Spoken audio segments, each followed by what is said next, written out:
Everyone, how are you all? Once again, you are most welcome to the YouTube channel of English Guru SK Sir. दोस्तों, active से passive को कैसे change करते हैं, इसकी series में आज आपके लिए नया रूल लेकर एक नया वीडियो लेकर हम वापस से आ रहे हैं। तो आइए देखते हैं हमारा अगला रूल क्या है। हम बात कर रहे थे कि किस तरह से एक्टिव वॉइस को पैसिव वॉइस में किस तरह से चेंज किया जाता है। तो आज जो हमारा रूल है वो है, अगर हमें कहीं पर भी किसी भी सेंटेंस में हैज या हैव या हैड नजर आता है, इनके बाद हमेशा वर्ब की थर्ड फॉर्म ही नजर आएगी। ठीक है, तो उसे कन्वर्ट करने के लिए मैंने आपको जब रूल्स बताए थे तो ऐसा बोला था कि आपको सिर्फ और सिर्फ बीन का ध्यान रखना है, क्योंकि हेल्पिंग वर्ब तो सुटेबली लग ही जाएगी जो सुटेबल होगी। और हमेशा जब भी हम एक्टिव से पैसिव वॉइस में चेंज करते हैं तो हमेशा मेन वर्ब की थर्ड फॉर्म ही लगती है, चाहे फर्स्ट से चेंज करें या सेकंड से या थर्ड से या आईएनजी से। क्लियर? तो यहां हमें ध्यान रखना है बीन का। आइए अब देखते हैं किस तरह से। पहला सेंटेंस है ही हैज डन इट। बहुत छोटा सेंटेंस है और सीधी सीधी बात है, हमारी नजर पड़ गई कि यहां पर क्या है, हैज, तो हम लिखेंगे बीन। और उधर से ऑब्जेक्ट को उठाकर लाने पर ये एक सिंगुलर सब्जेक्ट है, इट सिंगुलर है, तो इसके लिए हैज का हैज ही आ जाएगा और बन जाएगा इट हैज बीन।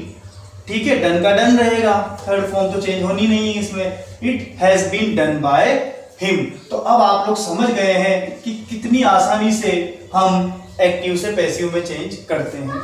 उसके बाद में है दे हैव टेकन मील। ठीक है, दे हैव टेकन मील, ये भी छोटा सा सेंटेंस है, इसको उठा के लाते हैं मील।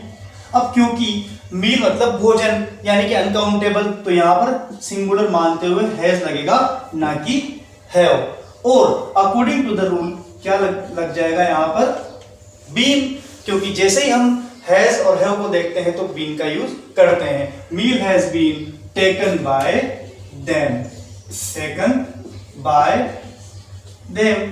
ठीक है, अब बात करते हैं हेड। तब भी वही बात है, we had not posted the letter.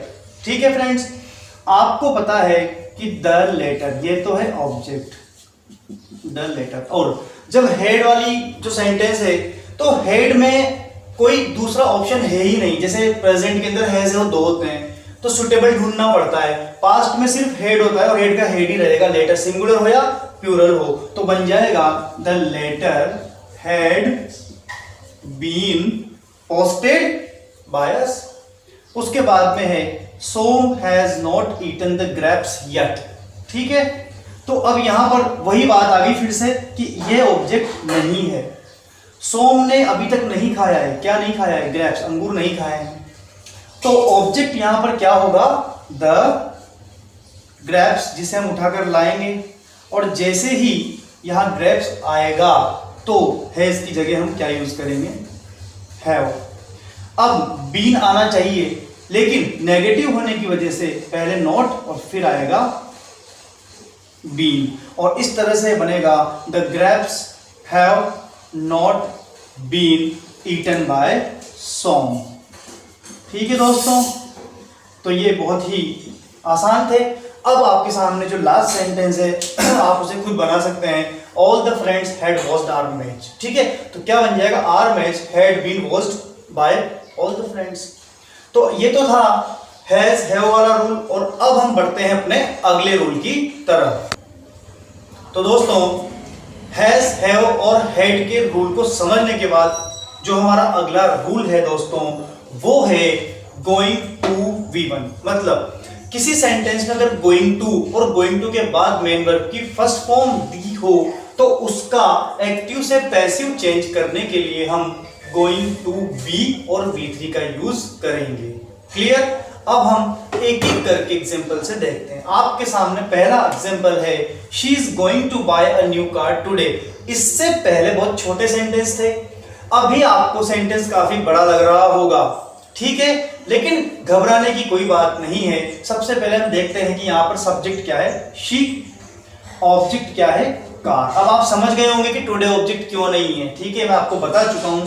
अब यहाँ इज गोइंग टू को देख करके हमें बी और थर्ड फॉर्म करना है, ठीक है। उठाकर लाते हैं ऑब्जेक्ट को। सबसे पहले यहां क्या आ गया, हाँ एक बात और, यहां पर ऑब्जेक्ट सिर्फ कार नहीं है बल्कि अ न्यू कार है, क्योंकि वो एक नई कार खरीदने जा रही है आज, ठीक है।